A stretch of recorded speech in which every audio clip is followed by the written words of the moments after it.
past. With boxing, when it's at the elite stage, you can't play games. Without necessarily striving to win. Ladies and gentlemen, this is what I told you. It's WWE. Okay? This is WWE, like I told you. Crazy for multiple reasons. One, they have a huge size difference.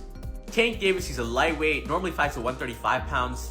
And Jake Paul, he's a cruiserweight, usually fights at 200 pounds. Floyd Mayweather has taken aim at Jake Paul over the no-knockout rule in his upcoming clash with Gervonta Davis. According to Floyd, Jake is more focused on selling tickets and turning the fight into a spectacle rather than treating it as a true contest. Mayweather feels the bout lacks authenticity, though he admits both men know the conditions they've agreed to. He maintains that real boxing should always be about skill and competition, not staged rules that reduce... But, like I said before, they know what they're doing.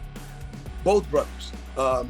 Boxing analyst Wade Plemons shared his thoughts on X, saying, "We all knew this was going to be an exhibition, but the Florida State Athletic Commission promoting it as a display of skill without fighters actually trying to win with punches to the head or other full contact moves probably isn't the best look, LOL." Known for his blunt takes, Plemons criticized the commission for downplaying intensity and making the event sound more like a performance than a fight. For fans expecting a genuine boxing match, that approach kills excitement. Meanwhile, Mayweather continues to thrive on competition, even in retirement. Experts believe his push for a showdown with Mike Tyson is about more than money. It's about pride and keeping himself at the center of boxing talk. With Jake versus Tank grabbing attention, Floyd ensured he wouldn't be overshadowed. By lining up Tyson, he shifted the spotlight back to himself. Classic Mayweather strategy: stay relevant. Now that there's so many celebrities and so many people that are known, where you can get somebody and they can sell tickets to events, that's what kicked off the social media influence boxing that Jake Paul was birthed from. Now we're in a vacuum. And so there's going to be a lot of conversation about that and continuing to do that. In this particular video, though, I want to get into the mind of Floyd Mayweather Jr. and why Floyd Mayweather Jr. would do this. There is the money, but there's also the competitive nature of Floyd Mayweather Jr. and him not wanting to have other people think that they're a bigger star than he is. Floyd Mayweather Jr. has not been able to really launch his star outside of the sport of boxing, so he continues to do exhibitions. Now, what I think is that Floyd Mayweather Jr. is announced it at this point in time with Mike Tyson in order to take advantage of the publicity heading into the Gervonta Davis, Jake Paul fight, which is, I do believe, set for November. So now that they have all the publicity and all that stuff coming out from that, he's going to piggyback on it and then try to have it in the beginning of next year sometime and actually make it a bigger event than Gervonta versus Jake Paul. And it probably will be. And the reason that I say that is because of Mike Tyson. At the root of the debate is legacy. Mayweather, undefeated and retired, has little to risk in exhibition bouts. For him, it's about financial gain and protecting his brand. Jake Paul, still a newcomer, relies on spectacle to build his reputation. But for Gervonta Davis, the stakes are much higher. Every fight he takes at this point shapes how his career will be remembered. Choosing hype over legitimate opponents could damage his credibility with purists who want to see him tested against real threats.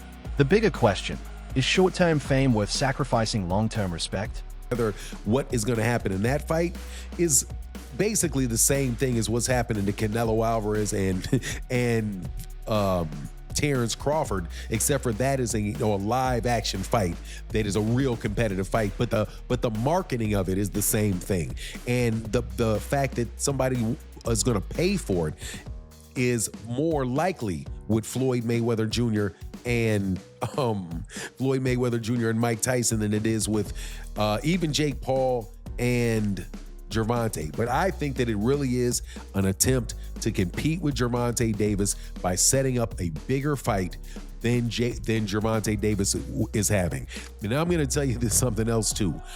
I would not put it past these people. While Jake Paul versus Tank Davis could have stolen the spotlight, Mayweather's move ensured all eyes would return to him. Throughout his career, Floyd has mastered the art of grabbing attention. even when stepping outside boxing's traditions. His latest decision shows that competitive edge hasn't faded. He refuses to let Jake's celebrity or Tank's prime years define the current era. By securing a fight with Mike Tyson, Mayweather positioned himself once again as boxing's main attraction. The nostalgia of Tyson paired with Floyd's flawless record creates a storyline far more marketable than Jake versus Tank. The real controversy surrounding Jake and Davis, however, is that the fight isn't sanctioned as official, with the commission labeling it an exhibition. Many argue it's closer to WWE-style showmanship than boxing. No knockouts, no rankings, no stakes, just spectacle. Critics say while it might sell in the short run, it undermines the sport's credibility with fans who crave authentic competition. Will face Gervonta Davis in an exhibition match. Quote, "You can't do a fight like that as a pro fight," Shipman said. It'll be an exhibition fight, end quote. Similarly to the concerning location move, he states that the main reason for this is the significant weight disparity between the two opponents.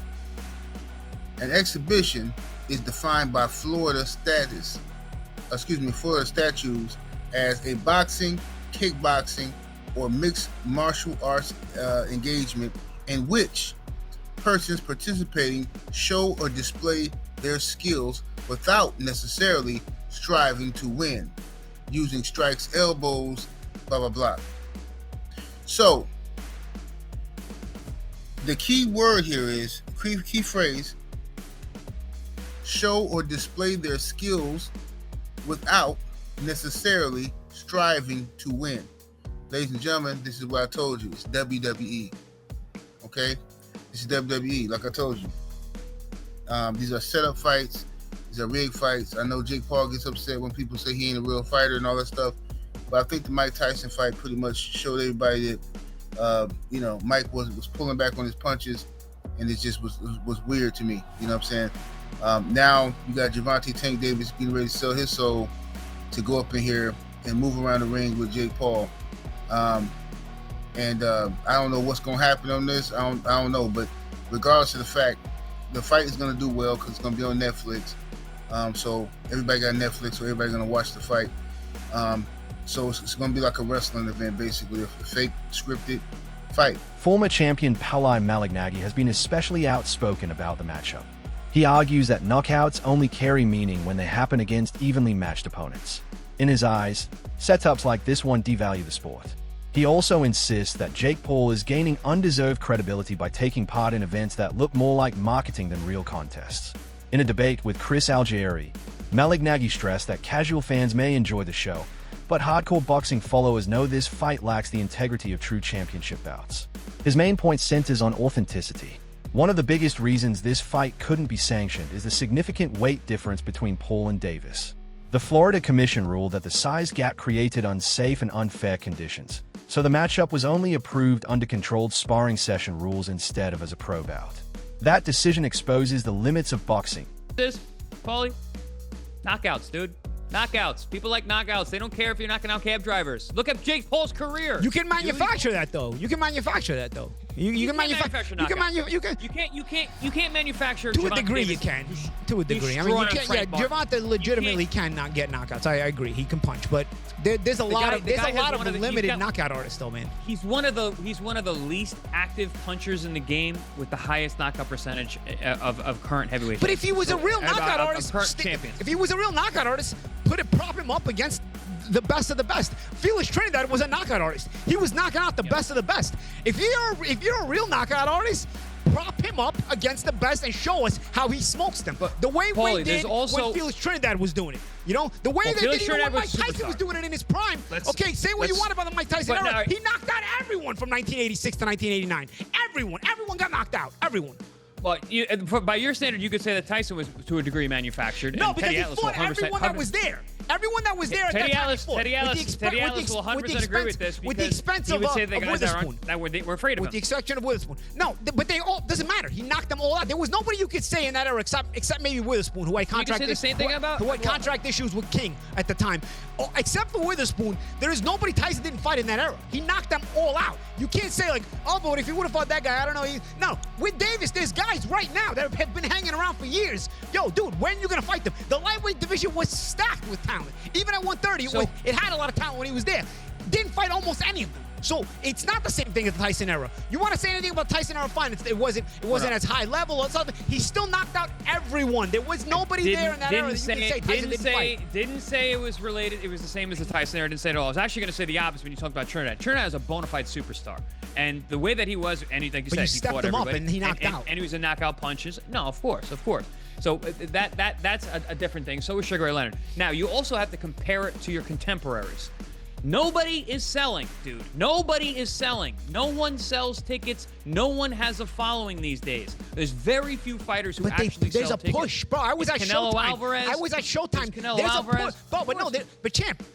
I don't want to keep cutting you off, but I got to because here's the thing. Push. There's a push for certain people. I remember being at Showtime and even watching on HBO on TV. They're mentioning Saul Alvarez, who I didn't even know his name was Canelo at the time, as a possible Mayweather opponent. When they were talking about possible Mayweather opponents, I'm like, I knew who the rest of the guys on the list were. Who the hell is this guy? Who's Saul Alvarez? That he's going on, that you're putting him in a list with all these other guys that you were bona fide champions and high-level fighters. Broadcaster Aid Oladipo offered a different perspective on the situation. He argued that scheduling this type of exhibition while both Davis and Paul are still in their physical primes is a misstep. In his eyes, exhibitions make sense only after fighters have left their best years behind, as we saw with Mayweather versus Logan Paul. Doing it now, while both still have meaningful opportunities ahead, risks distracting them from fights that could secure their legacies. For Oladipo, the concern isn't just about the spectacle, it's about timing. Prime years don't last forever, and wasting them on side events could damage their long-term reputation. Whether you agree with it or not, Gervonta is considered the #1